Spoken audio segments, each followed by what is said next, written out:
themi atyre mos informacioneve që vetë pacientët kanë edhe soj përket rrezikut në lëkurë, në përmes kancerit të lëkurës, por edhe shumë shka tjetër. Doktoresh, faleminderit për kohën pikë së parit dhe së dyti si po shkon momentalisht aktiviteti, me që është ndoshta edhe pak herët për të biseduar edhe për këtë çështje. Unë fillimisht duhet ju falenderoj ju që bëheni jehon e zërit tonë. Ne po përpiqemi të shpërndajmë sa më shumë informacione, kështu që prania juaj sot është po ashtu shumë e rëndësishme. Aktiviteti ka filluar që në orët e hershme të mëngjesit, po vazhdojmë, tempoja po rritet, ka më shumë interes në vazhdimsi. Po përpiqemi të informojmë rreth parandalimit të kancerit lëkurës. Nuk duam të mendojmë çka ndodh nëse diagnostifikuar, sigurisht i kemi metoda dhe mundësitë më të mira të mundshme, tashmë që nga qershori viti 2025 për terapi, ama ne duam që të mos ketë pacient me kancer të lëkurës.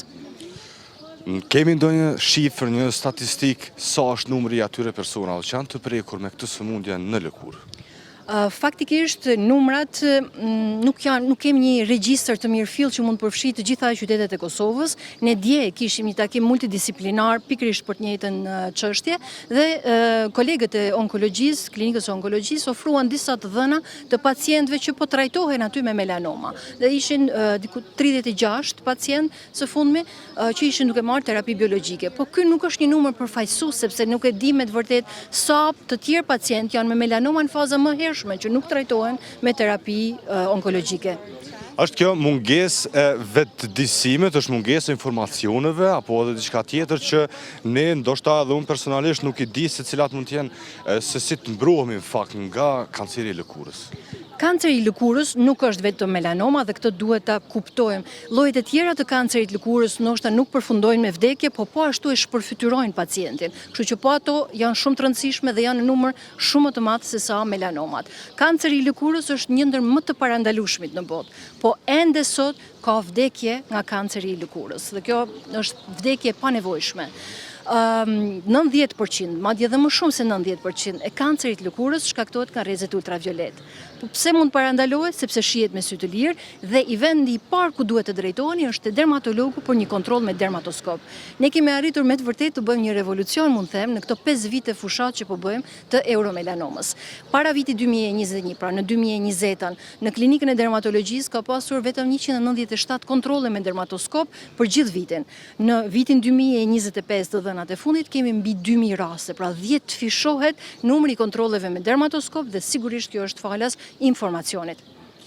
Kemi mundësinë të kontrollohemi, të bëjmë një check-in kështu si thuhet në gjuhën angleze? Patjetër, prandaj jemi sot këtu. Okej, të dashur shikues, do të munduemi që dal nga dal të sjellim secilin prej informacioneve dhe detajeve që momentalisht është duke ndodhur këtu në njërin nga sheshet e kryeqytetit, gjithsesi afër shtatorës Zahir Pajazitit dhe pse jo, do të jem edhe pacient vetë të kontrolloj edhe veten nëse rastësisht mund të kem ndonjë problematik kështu ta quajmë, kështu që shkojmë bashkë.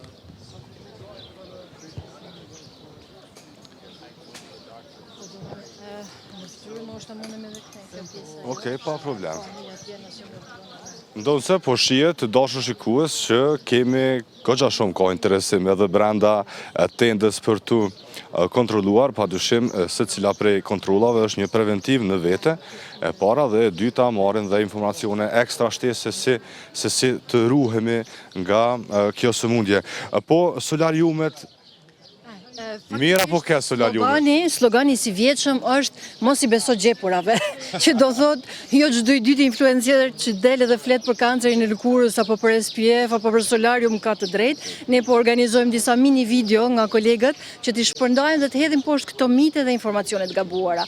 Ju lutem, solariumi është kancerogjen. Domethënë të hysh në solarium është bara si të thush zgjidh një prej kancerave të lëkurës dhe pikërisht në takimin e fundit të euromelanomës kemi përgatitur një draft për të dorëzuar në Parlamentin Evropian në mënyrë që solariumet të futen në kategorinë e duhanpirjes dhe alkoolit për të miturit në moshën 18 vjeçare. Pra të dashur shikues, tashmë jemi brenda tendës në të cilën personalisht do të kontrollohem nga doktoresha, po shpresoj që nuk do të kemi probleme shumë të mëdha, ndonse mund të jenë edhe as pak probleme apo jo. Si shkon procedura e kontrollit? Mos pari ne përpiqemi të mësojmë pacientët për vetë kontrolin. Vetë kontrolli një herë në muajin e lëkurës, në fakt është ai që shpëton një jetë më së shumti. Kështu që do filloj me pyetjen, a ke vretur ndonjë ndryshim të ri në lëkurën tënde, ndonjë pikë të re, ndonjë lezion të ri që nuk e ke pasur më herët? Jo, nuk është që kom vret diçka të tillë përpos këtyre problematikave prapa veshit, edhe jo, as në trup, as në fytyrë. Atë mund të kontrollojmë këto nishanet, ndoshta që i ke që më herët apo që në fëmijë. Po.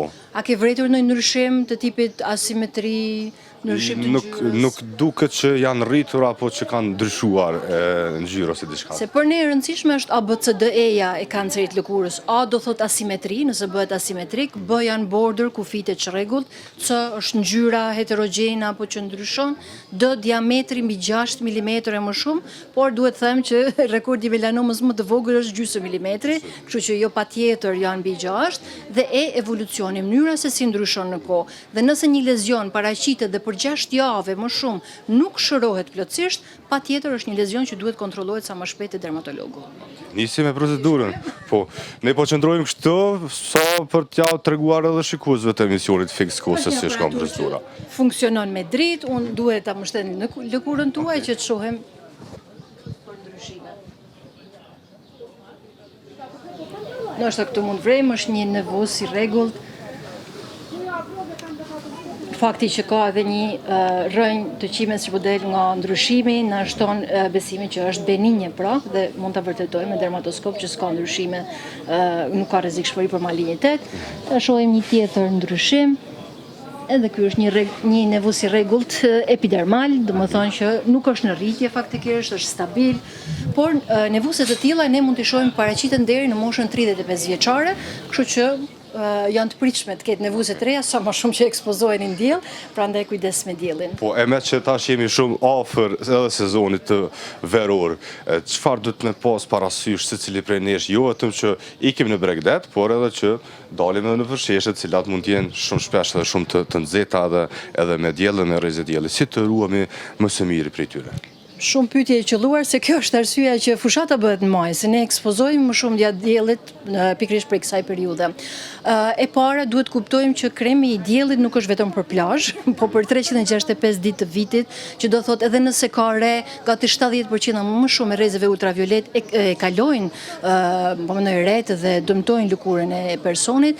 Krema e diellit duhet jetë e përdorshme, po mendoj të fillohet përdoret mbi moshën 6 muaj e tutje. Për foshnjat në 6 muaj nuk rekomandohet krem dielli, po mbrojtje me veshje me tekstil të përshtatshëm që ka një etiket ku shkruan UPF 50.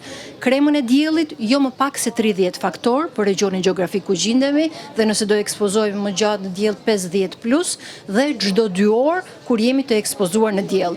Por krema e diellit nuk bën mrekulli, patjetër të kombinohet me kapele me streh të gjerë, jo vetëm këto kapelet me strehën përpara që është gabimi më i shpeshtë, po që bën hije për fytyrën edhe për qafën, po ashtu veshjet përshtatshme, ama duhet të dimë që ka një dallim midis veshjeve me tekstil UPF, pra mbrojtës kundër rrezëve ultraviolet, dhe veshjeve të zakonshme, sepse një maicë e bardhë për më tepër edhe nëse laget nga uji kur jemi në det, ajo ka një faktor mbrojtës SPF2, që është bara si pambrojtje.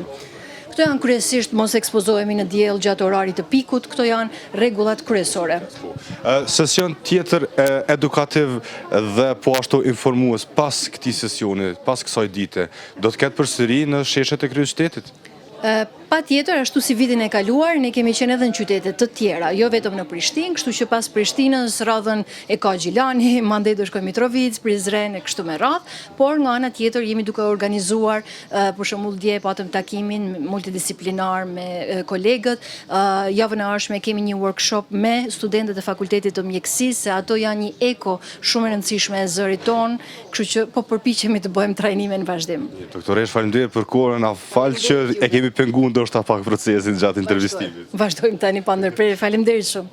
Mirë, dashur shikues, kaq për këtë ditë dhe për këtë intervistë dhe për daljen në terren në Fix Ku, po shpresoj që keni marrë informacione të shumta. Kushdo që në të ardhmen e afërt ka nevojë për një kontroll të tillë, doktoresha tha që janë komuna tjera përcjellëse të cilat do ta kenë këtë temë, do ta kenë edhe qytetarët atyre komunave mundësinë për të kontrolluar dhe pse jo për të parandaluar diçka e cila mund të jetë shumë e rrezikshme për jetën. Vazhdoni të qëndroni me emisionin e Fix Ko dhe emisionet tjera të Ka Vizionit. Ne shihemi nesër. Tung tung.